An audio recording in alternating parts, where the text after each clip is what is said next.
नमस्कार मित्रों, मैं आचार्य मुकेश फिर से आपका स्वागत करता हूं हमारे चैनल एस्ट्रो नक्षत्र 27 में। आप सभी को नवरात्रि की बहुत बहुत शुभकामनाएं। माता रानी आप सभी के भंडारों को भरे, सुख और समृद्धि का वास हो आपके घरों में।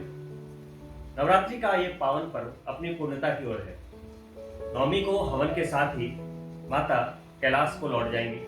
मित्रों, इस शारदीय नवरात्र में अष्टमी, नवमी और हवन करने के मुहूर्त को लेकर काफी दुविधा की स्थिति बनी हुई है।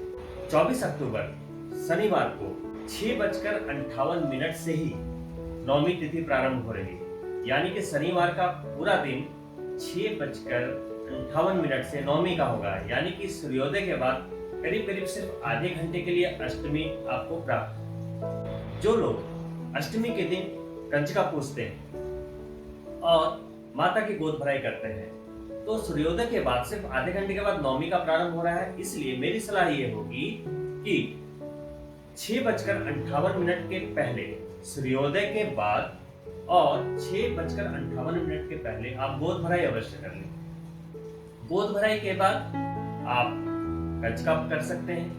कुछ लोग हवन के बाद कंजका पूजन करते हैं, कुछ लोग हवन के पहले भी कंजका पूजन कर लेते हैं। दोस्तों, ये तो हो गई गोद भराई की बात। अब मैं बात करता हूँ हवन की। तो हवन का जो मुहूर्त है शनिवार 24 अक्टूबर को 6:58 सुबह से लेकर 5:42 शाम के तक आप हवन कर सकते हैं। और शनिवार को हवन करना अति शुभ रहेगा, क्योंकि पूरे ही दिन नवमी का दिन है। कुछ लोग रविवार यानी कि 25 अक्टूबर को भी हवन की बात कर रहे हैं, तो उसमें जो हवन का मुहूर्त है वो बहुत ही छोटा है। कारण क्या है कि सूर्योदय के जस्ट आधे घंटे के बाद ही तिथि का परिवर्तन हो रहा है। तो नवमी के दिन सिर्फ और सिर्फ आपको 6:27 से 7:41 यानी कि सिर्फ 1 घंटे 14 मिनट का समय मिल रहा है। इसी में हवन करना होगा अगर आप रविवार को हवन करना चाहते हैं तो मेरी सलाह होगी, आपके लिए बहुत ही अच्छा कंफर्टेबल रहेगा कि आप शनिवार को ही कंजका पूजें, शनिवार को ही माता की गोद भराई करें और शनिवार को ही आप पूरे दिन में कभी भी माता के लिए हवन कर लें, सबसे शुभ रहेगा। लेकिन पारण आप 25 अक्टूबर को यानी कि रविवार के दिन, जो जातक सप्तशती का पाठ करते हैं, सप्तशती के 700 श्लोकों का पाठ करते हैं प्रतिदिन नवरात्रि में या पूरे नवरात्रि में, अगर एक पाठ भी कर लिया तो उनके लिए हवन बहुत ही ज्यादा अनिवार्य हो जाता है। उनके बिना माता प्रसन्न नहीं होती। देखिए, हवन के मंत्र क्या होंगे वो मैं अभी आपको बता दूंगा, लेकिन उसके पहले कुछ सावधानियां रखनी है। वो सावधानियां क्या है वो मैं आपको बताऊं। सबसे पहले तो शास्त्रों में लिखा है कि कभी भी हवन लोहे के पात्र में नहीं करना चाहिए। तो अधिकतर घरों में आपने लोहे का पात्र ही देखा होगा। अब आपको क्या करना है, जैसे आप खेतरी बोते हैं, एक मिट्टी के पात्र में आप खेतरी बोते हैं, तो मिट्टी सबसे ज्यादा शुद्ध मानी गई है। तो आप उस पे मिट्टी के पात्र को रखकर, उस लोहे की वेदी पे मिट्टी के पात्र को रखकर आप हवन कर सकते हैं, या आप लोहे के पात्र को ना ही यूज करें तो और सर्वोत्तम है। नंबर 1। नंबर 2, जब आप हवन कर रहे होंगे तो दक्षिण दिशा की ओर एक पात्र में आप पूरा चावल भर के रखेंगे, यानी कि उसको पुण्य पात्र कहते हैं, अक्षत जिसे कहते हैं। आप पुण्य पात्र भर के रखेंगे दक्षिण दिशा में। हवन कुंड के दक्षिण की दिशा में आप क्या करेंगे, एक पात्र में आप पूरा चावल भर के, अन्न भर के रखेंगे। तीसरी बात, ये कुशा है, तो आपको दक्षिण दिशा में ही कुशा से बना, ऐसे तो शास्त्रों में लिखा है कि 50 कुशाओं से बना हुआ एक त्रिशूल टाइप का शूल यहाँ पे स्थापित करना चाहिए वेदी के तरफ, दक्षिण दिशा की तरफ, ताकि कोई भी नकारात्मक शक्तियां आपको विघ्न बाधा ना पहुंचा सके। तो आप अगर कोई त्रिशूल या शूल ना भी बना पाए, आपको एक कुशा, आपको जहां पे आपने पुण्य पात्र रखा है, पुण्य पात्र के पास ही एक कुशा भी इस तरीके से स्थापित कर दें। चंडिका के हवन में सप्तशती के 700 श्लोकों का पूरा हवन का विधान बोला गया है।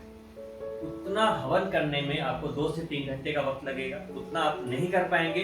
तो आपको क्या करना है, सप्त श्लोकी दुर्गा के मंत्रों से आप हवन करें, अर्गला स्त्रोत के मंत्रों से हवन कर सकते हैं, दुर्गा सप्तशती के 5वें अध्याय में इंद्र आदि देवताओं के द्वारा जो स्तुति आई है उनसे भी आप हवन कर सकते हैं। या देवी स्वरूपेषु शक्ति रूपेण स्थिता नमस्तस्यै नमस्तस्यै नमस्तस्यै नमो नमः स्वाहा, इस तरीके से देवी सुक्त से भी जप कर सकते हैं।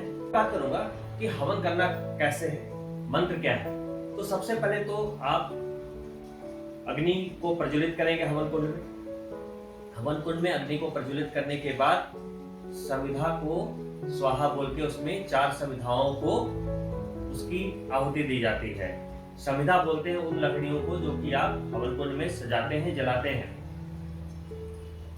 4 समिधाओं की आहुति देने के बाद हवन जब प्रारंभ करेंगे तो सभी को पता है कि सबसे पहले गणपति के मंत्रों से हवन करना चाहिए और उसके बाद नवग्रह के मंत्रों से हवन करना चाहिए और फिर आप देवी के मंत्रों से हवन कर सकते हैं। तो सबसे पहले जो आहुतियां दी जाती हैं तब शुद्ध घी की आहुति दी जाती है। वो आहुतियां क्या है? ओम प्रजापते स्वाहा, ओम इंद्राय स्वाहा, ओम अग्ने स्वाहा, ओम सोमाय स्वाहा, ओम भू स्वाहा। तो ये जो 5 मैंने अभी आपको बताया, इनसे स्वाहा बोल के आप हवन प्रारंभ करेंगे। इसमें सिर्फ घी की आहुति दी जाती है। इसके बाद आप मंत्रों से हवन शुरू कर सकते हैं। इसके बाद आप बोलेंगे ओम गणेशाय स्वाहा, गणपति के मंत्र से आप जो है हवन का प्रारंभ करें।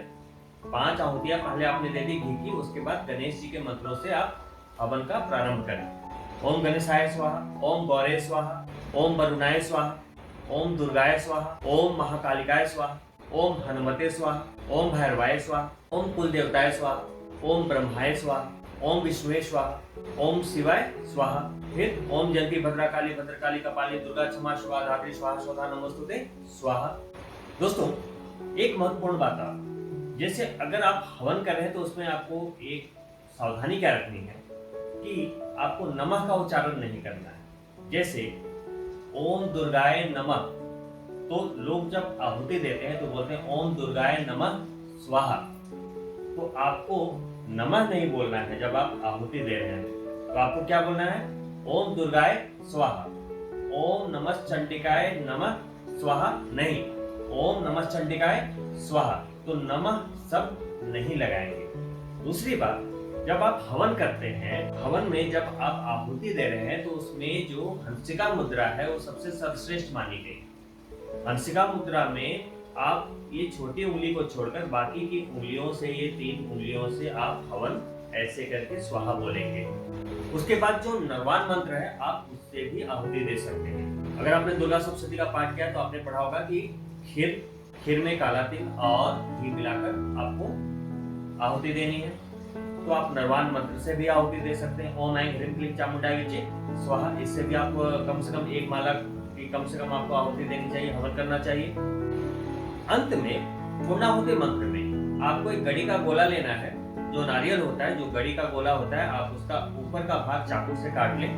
उसमें एक पान का पत्ता, एक सुपारी, थोड़ी सी मिश्री, घी इत्यादि डाल दें और उसके बाद कलावा से बांध करके आप क्षमा प्रार्थना करते हुए कि माता रानी आपके हवन को स्वीकार करें। जो भी गलती हुई है, जो भी न्यूनता अधिकता रह गई है, वो अपनी शक्ति से पूर्ण करें।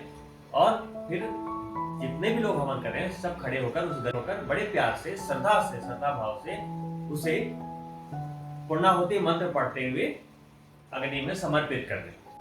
तो दोस्तों, इस वीडियो को बनाने का मेरा मकसद सिर्फ इतना है कि हवन से संबंधित जो भी दुविधा है उसे दूर करना।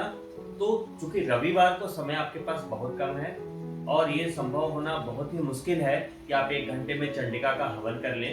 करने वाले कर भी सकते हैं, मैं मना नहीं कर रहा, परंतु सबसे अच्छा तो यही होगा कि आप शनिवार के दिन पूरा दिन है आपके पास मुहूर्त के लिए, हवन के लिए, तो बड़े प्यार से माता के लिए आराधना करें, पूरे सप्तशती का पाठ करें, कंचिका का आयोजन करें, माता की गोद भराई करें, सब कुछ करते हुए पूरा दिन देवी के चरणों में समर्पित कर दें। इससे अच्छा क्या हो? मेरा मानना है कि कोई भी पूजा, कोई भी हवन हड़बड़ी में नहीं करनी, पूरे श्रद्धा भाव से, पूरी निश्चिंतता से करनी चाहिए, तभी उसका फल प्राप्त होता है। अगली वीडियो में मैं जल्द आपसे मुलाकात करता हूं। तब तक के लिए नमस्कार।